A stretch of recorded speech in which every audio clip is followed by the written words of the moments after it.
Everything for exam में आपका स्वागत है। हमने जैसे कि बात की थी, हमने पिछली बार कंप्यूटर के हिस्ट्री और कंप्यूटर फंडामेंटल्स के बारे में डिस्कशन किया था। इस वाले चैप्टर में हम computer generations and functional component के बारे में डिस्कस करेंगे, इसलिए प्लीज़ अंत तक बने रहिए। अभी तक आपने हमारे चैनल को सब्सक्राइब नहीं किया है तो प्लीज़ हमारे चैनल को सब्सक्राइब कीजिए, शेयर कीजिए। हम बात करते हैं सबसे पहले कंप्यूटर जनरेशंस की। जनरेशंस का मतलब है कंप्यूटर अलग पार्ट्स में डेवलप हुआ। जैसे कोई भी चीज़ बनती है तो पहले उसका छोटा रूप बनता है, फिर धीरे धीरे उसको वाइड रूप में यूज़ में लिया जाता है। तो सबसे पहले कंप्यूटर की थी फर्स्ट जनरेशन, जो कि 1946 से 1959 के बीच में चली थी। इसमें जो मेनली जो यूज़ आया था वो यूज़ आया था वैक्यूम ट्यूब्स। वैक्यूम ट्यूब का मतलब होता है कि एक तरह के ट्यूब जो वैक्यूम से आप समझते होंगे, जो AFC चीज़ होती है उसको वैक्यूम कहते हैं। एग्जाम्पल ENIAC, UNIVAC, EDVAC, इसके बारे में अपने फुल फॉर्म लास्ट वीडियो में अपन डिस्कस कर चुके हैं, तो प्लीज़ हमारे चैनल पे आप जाकर के इस वीडियो को देख सकते हैं। इसका दूसरा मेन पार्ट था इसका मशीन लैंग्वेज। मशीन लैंग्वेज का मतलब है जो ऐसी लैंग्वेज जो सिर्फ मशीनरी लैंग्वेज होती है। For example 1 and 0 bit language हम इसको कह सकते हैं। 1 for on and 0 for of. Second generation of computer 1959 से 1965 तक चली थी। इसका पूरा जो बेस था वो ट्रांजिस्टर पे बेस था। For example Honeywell 400, IBM 7094, CDC 7604, और इसका जो मेन बेसिक था वो था असेंबली लैंग्वेज। जैसे फर्स्ट जनरेशन का मेन था मशीन लैंग्वेज, जैसे सेकंड जनरेशन का था असेंबली लैंग्वेज। जैसे एग्जांपल मूव, ऐड, पुश। अब मैं आप दोनों को डिफरेंस समझा देती हूँ। जैसे बाइनरी लैंग्वेज के अंदर किसी भी कमांड को लिखने के लिए मुझे 1 0 0 1 1 0 में कन्वर्जन करना पड़ेगा, लेकिन सेकंड जनरेशन में ये चीज़ इजी हो गई। जैसे मुझे डेटा को एक वेरिएबल से दूसरे वेरिएबल में मूव करना है तो जस्ट मैं मूव कमांड यूज़ कर लूँगी। मुझे ऐड करना है, दो नंबर्स को एडिशन करना है तो ऐड। और पुश का मतलब रजिस्टर में पुश करना है। रजिस्टर का मतलब हम आगे समझेंगे, रजिस्टर मेमोरी जो होती है उसको इसी वीडियो में आगे समझेंगे, इसलिए अंत तक बने रहिए। अब बात करते हैं third generation of computer. Third generation of computer चलिए 1965 से 1971 तक। ये टोटली बेस्ड है इंटीग्रेटेड सर्किट्स पे। IC आपने सुना होगा, किसी भी कंप्यूटर की IC होना। ये IC का कंसेप्ट 1965 में आ चुका था।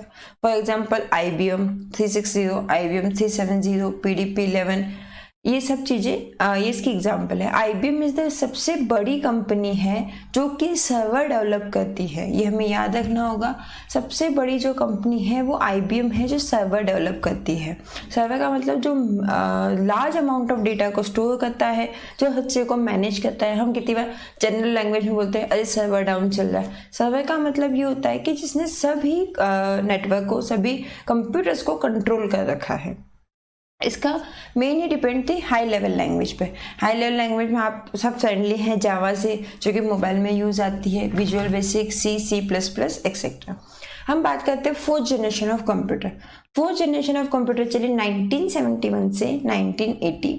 ये टोटली बेस्ड थी माइक्रो प्रोसेसर पे। हमने लास्ट वीडियो में माइक्रो प्रोसेसर के बारे में डिस्कशन किया है, तो प्लीज़ आप हमारी लास्ट वीडियो ज़रूर देखें। इसके लिए एग्जांपल IBM 4341, DAC 10*1000। अब इसमें था database programming and script language. Fourth generation में डेटाबेस का कंसेप्ट आ गया, यानी डेटा को स्टोर रखना। और आज के मेन जो है वो है इम्पोर्टेंट डेटा। डेटा क्या होता है, एक रो मटेरियल होता है या यूजफुल इंफॉर्मेशन होती है। And script languages, script language PHP, आप ये सब बहुत फ्रेंडली है। PHP, Python, Ruby and SQL एक डेटाबेस लैंग्वेज है। और ये सारी रूबी, पाइथन, PHP ये सारी आपकी स्क्रिप्टिंग लैंग्वेजेस हैं। अब लास्ट जनरेशन की हम बात करते हैं 1980 टू प्रेजेंट। 1980 प्रेजेंट का मतलब है कि आज तक जो हमारी जनरेशन एट प्रेजेंट जो जनरेशन चल रही है कंप्यूटर की, फिफ्थ जनरेशन है। ये टोटली बेस्ड है AI पे। इसको कहते हैं artificial intelligence. Example desktop, laptop, notebook, ultrabook and artificial languages जैसे Mercury, OPS 5 and prologue.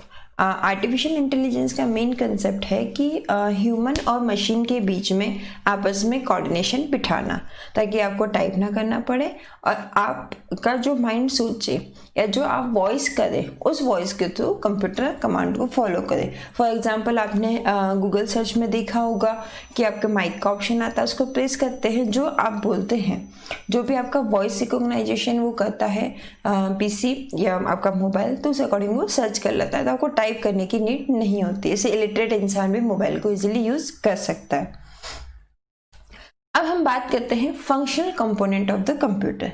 Functional component कह लीजिए या इसको basic structure of a computer कह लीजिए। जैसे हमने लास्ट वीडियो में भी डिस्कस किया था कि कंप्यूटर का मेन काम होता है इनपुट लेना, प्रोसेस करना और यूजर को डिजायर आउटपुट प्रोवाइड करना।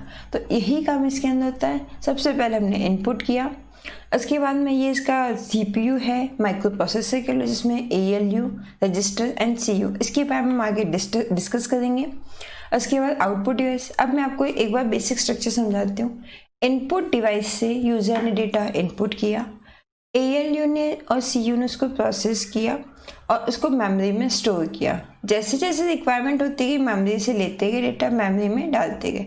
उसके बाद में पूरा डेटा प्रोसेस होने के बाद में यहाँ से डेटा चला गया आउटपुट यूनिट में। तो दैट मीन्स अपने को स्ट्रक्चर सिंपल समझना था, इनपुट, प्रोसेस एंड आउटपुट। अब हम डिस्कस करते हैं इनपुट डिवाइस के बारे में।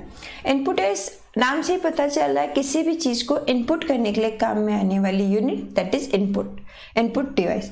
The input unit consist of input devices that are attached to the computer. These devices take input and convert into binary language। जैसे हमने पहले भी डिस्कस किया था कि हमारा जो कंप्यूटर है वो सिर्फ 0-1 की जो भाषा होता है वो अंडरस्टैंड कर पाता है। 0-1 की लैंग्वेज यानी मशीन लैंग्वेज अंडरस्टैंड करता है। जब हम इनपुट देते हैं किसी भी चीज़ को, जैसे अपन ने A या B कीबोर्ड से टाइप किया, तो इनपुट डिवाइस का वर्क होता है कि उस लैंग्वेज को बाइनरी लैंग्वेज में कन्वर्ट करें।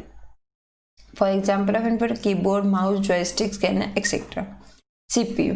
The CPU is called the brain of a computer because it is control central of a computer।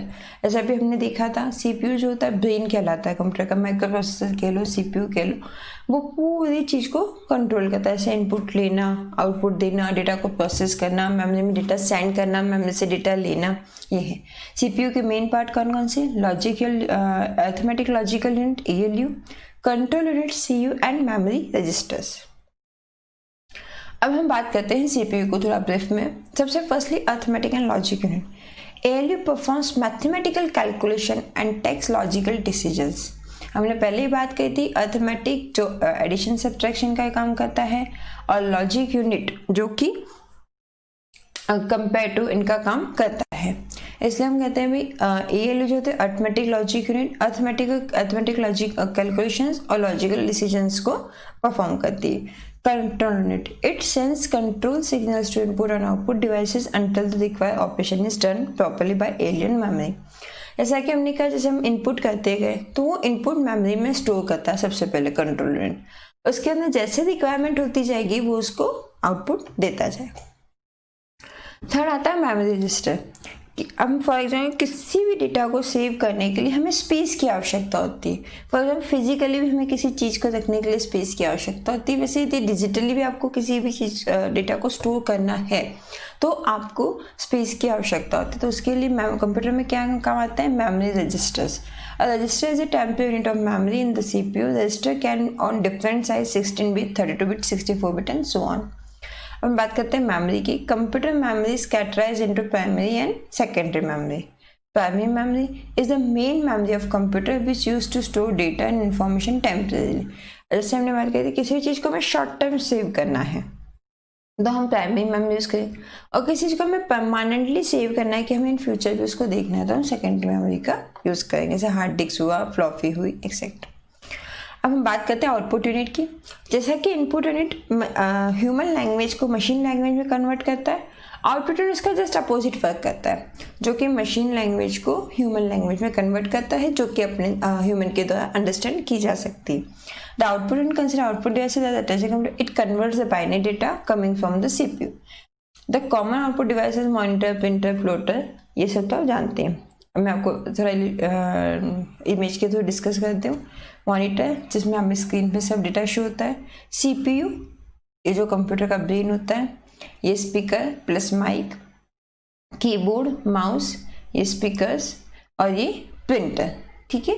ये आउटपुट डिवाइस है, ये आपका इनपुट डिवाइस है, ये आउटपुट डिवाइस, ये पूरे इधर के आउटपुट डिवाइस और ये पूरे इधर के input devices, and that's one general CPU. CPU is the brain of a computer. Success is not easy. You have to put yourself on fire. Success easy नहीं होती, इसके लिए आपको खुद को आग में झोंकना पड़ता है। इसलिए प्लीज़ आप हमारी अगली वीडियो भी ज़रूर देखिए, हमारे चैनल को सब्सक्राइब करें, ज़्यादा से ज़्यादा शेयर करें। Thank you so much for watching this video.